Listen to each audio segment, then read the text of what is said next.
अस्सलामुअलैकुम, मैं हूं तहमीना शेख। गुजरात में दिल दहला देने वाला वाकया पेश आया है। 16 अगस्त को शाम 5:05 पर प्लेग्राउंड में टेप बॉल का मैच चल रहा था। सब खिलाड़ी अपने ध्यान से क्रिकेट मैच में फुल मगन होते हैं। अचानक से बॉलिंग टीम का एक खिलाड़ी अपने कप्तान से बहस करने लगता है। ये बहस बढ़ जाती है और शिद्दत इख्तियार कर लेती है। ये खिलाड़ी मैच बीच में छोड़कर चला जाता है। 1 घंटे के बाद 6:15 पर वही खिलाड़ी वापस आता है, ग्राउंड में जाता है और अचानक से 2 गोलियां उसी कप्तान को मारता है जिससे कुछ देर पहले इसकी बहस हो रही थी। अगली 2 गोलियां वाइस कप्तान को मारता है। बात यहाँ खत्म नहीं होती। उसके बाद आखिर में फिर से एक गोली किसी और खिलाड़ी को मारती। जब सबने ये देखा कि कहाँ प्लेग्राउंड में मैच और कहाँ खून की होली और गोलियां और बंदूकें, सब तमाशाई खौफजदा हो गए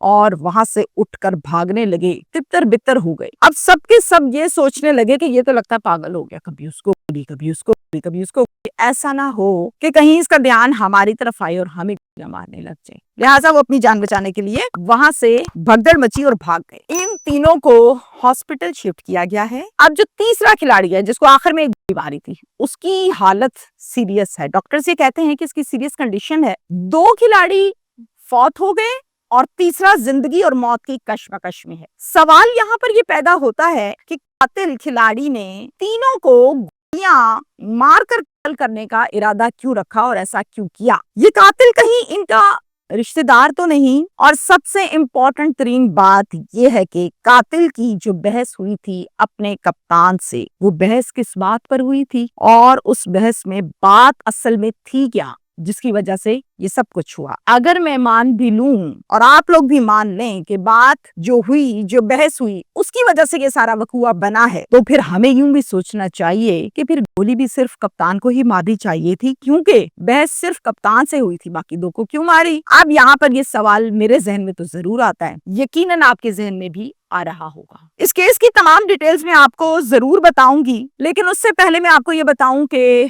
मेरा सालों का जो सहाफती करियर है, मैंने पहले कभी ऐसी खबर ब्रेक भी नहीं की और ना कभी ऐसा केस प्रेजेंट किया है। डिटेल्स बताइए। यकीनन आपने भी ऐसा पहले वकुआ नहीं देखा होगा। गुजरात में यह अफसोसनाक वाकया पेश आया है इलाका महसिम में। 16 अगस्त की शाम 4 बजे प्लेग्राउंड में मैच शुरू हुआ। ये मैच 10 ओवर्स का था और ये मैच टेप बॉल का था।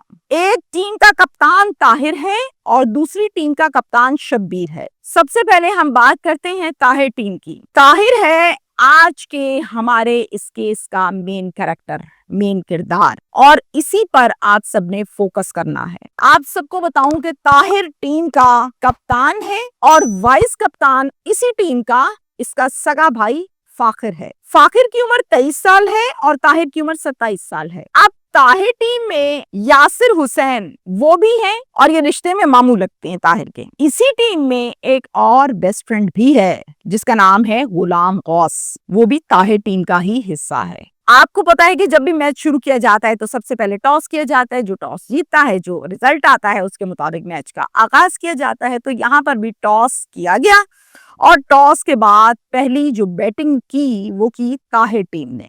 पहली बैटिंग चूंकि ताहिर टीम ने की तो इन्होंने 10 ओवर्स में 136 स्कोर बनाए। अब जब 136 स्कोर की बात आती है या इससे अलावा किसी ब्रिजेट की बात आती है, तो जो दूसरी टीम होती है उसने कम से कम एक स्कोर तो ज्यादा करना ही होता है जीतने के लिए। तो हम ये कहेंगे कि शब्बीर टीम ने विन करना था तो 137 स्कोर बनाने बहुत जरूरी थे और फिर इनको जीत मिलनी थी। गुलाम गौस दोस्त की बारी बैटिंग पर पूरे मैच में आई ही नहीं। पहले खिलाड़ी आउट होते तो ही आता, लेकिन पहले खिलाड़ी आउट हुए ही नहीं। अब गुलाम गौस कहता है ताहिर टीम को, यार मैंने बैटिंग नहीं की, ना मुझे मेरी बारी दी गई, अब आप ऐसा करें मुझे दूसरा ओवर दे दें। कप्तान ताहिर ये कहता है दूसरा ओवर जो है वो मैं आपको स्पेशली तौर पर नहीं दे सकता। उसकी वजह ये है कि आप अच्छे बॉलर नहीं हो, अगर मैंने आपको दे दिया तो तुम्हें स्कोर पड़ जाएगा, हम पर बहुत ज्यादा प्रेशर बिल्डअप हो जाएगा, उनका रन रेट भी सेट हो जाएगा, इस तरह जीत के चांसेस मिल जाएंगे शब्बीर टीम को और हम हार जाएंगे। बात को समझो।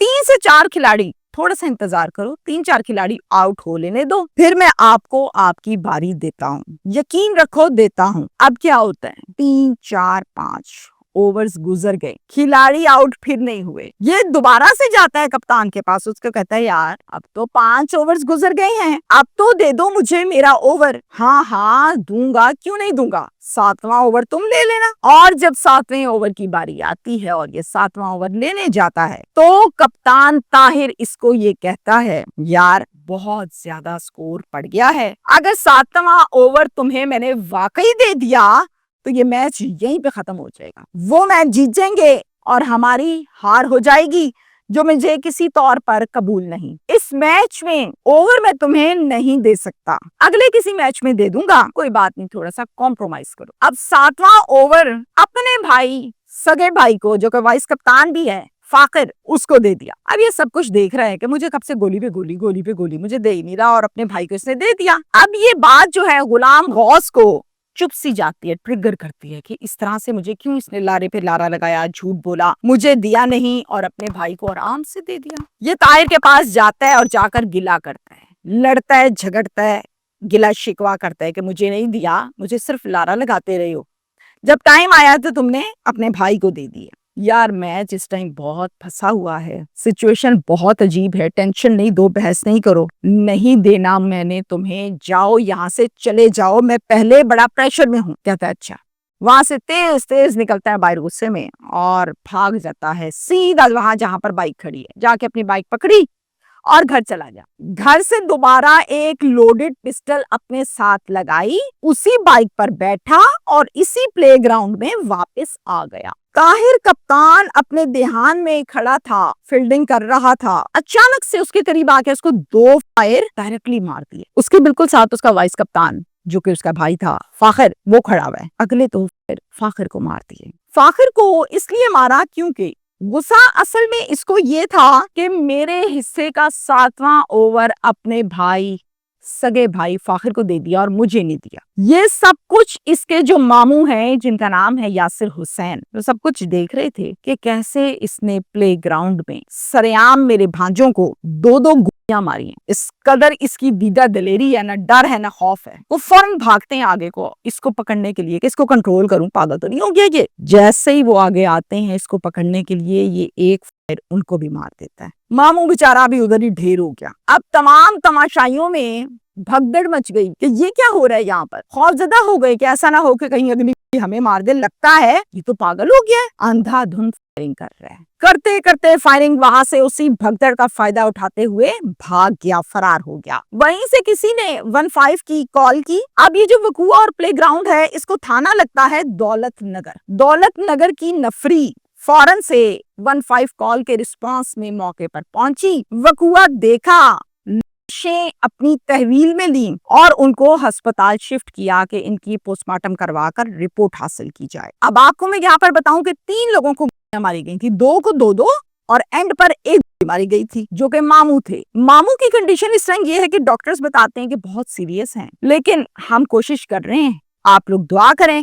आईसीयू में स्पेशल ऑब्जर्वेशन में मामू को रखा गया है। ताहिर और फाखिर दोनों अल्लाह को प्यारे हो गए, यानी कि हो गए। इसी दौरान फैमिली को भी पता चल जाता है, कोई फोन कर देता है और इतला देता है कि ताहिर और फाखिर लोग हैं, पहुंचो। फैमिली फौरन से अस्पताल पहुंचती है। ताहिर और फाखिर की डिमांड करती है कि किधर है भाई हमारे बच्चे। जनाब डॉक्टर्स बताते हैं कि वो तो फौत हो गए हैं और उस कमरे में उनकी बॉडी स्ट्रेचर पर पड़ी है। जनाब मजहर साहब, मजहर इकबाल, वो इस केस का, इस सारे मसले का, वकूए का एक पर्चा दर्ज करवाते हैं दौलत नगर थाने में और उसके मुद्दई बनते हैं मजहर साहब खुद। ये पर्चा, ये मुकदमा नामजद कटवाया जाता है। मुल्जिम है इसमें गुलाम गौस। पुलिस, ह्यूमन इंटेलिजेंस, आवाम, फुटेज, इन तमाम चीजों को सामने रखते हुए और इन पर काम करते हुए आखिरकार चंद ही दिनों में मुल्जिम को गिरफ्तार कर लेती है, हथकड़ी लगाती है, हवालात के पीछे बंद करके तस्वीर उतार कर एक वो तस्वीर पब्लिक कर दी जाती है।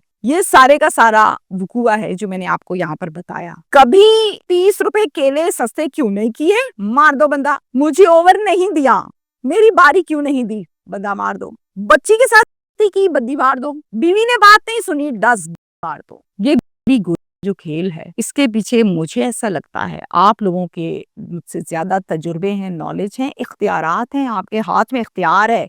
हमारे हाथ में कुछ नहीं है सवाए बोलने के। हम आप तक अपनी आवाज बहुत मौदबाना अंदाज में पहुंचाते हैं, लेकिन आप लोगों के पास इख्तियारात है। अगर असलहे की नुमाइश और असलहे की खरीदो फरोख्त पर सीरियस होकर काम किया जाए और हर बच्चे के पास 14 साल की उम्र से बच्चे अट्रैक्ट होते हैं पिस्टल की तरफ।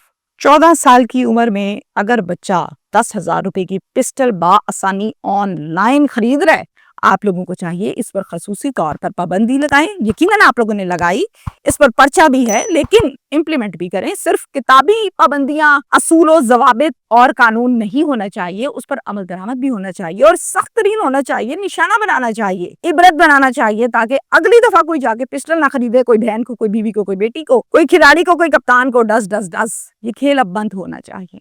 इम्पोर्टेंट बात यह है कि देखें, कैप्टन जो होता है ये उसका इख्तियार है कि वो इस मैच को किस तरह से मैनेज करता है, किसको ओवर देता है, किसको बारी देता है, कौन पहले और कौन बाद में। अब कप्तान का जो किया गया फैसला है वो यकीनन अपने इख्तियारात की वजह से करता है और उसको सभी ने ओबे करना है। यह असूल है, ये कानून है।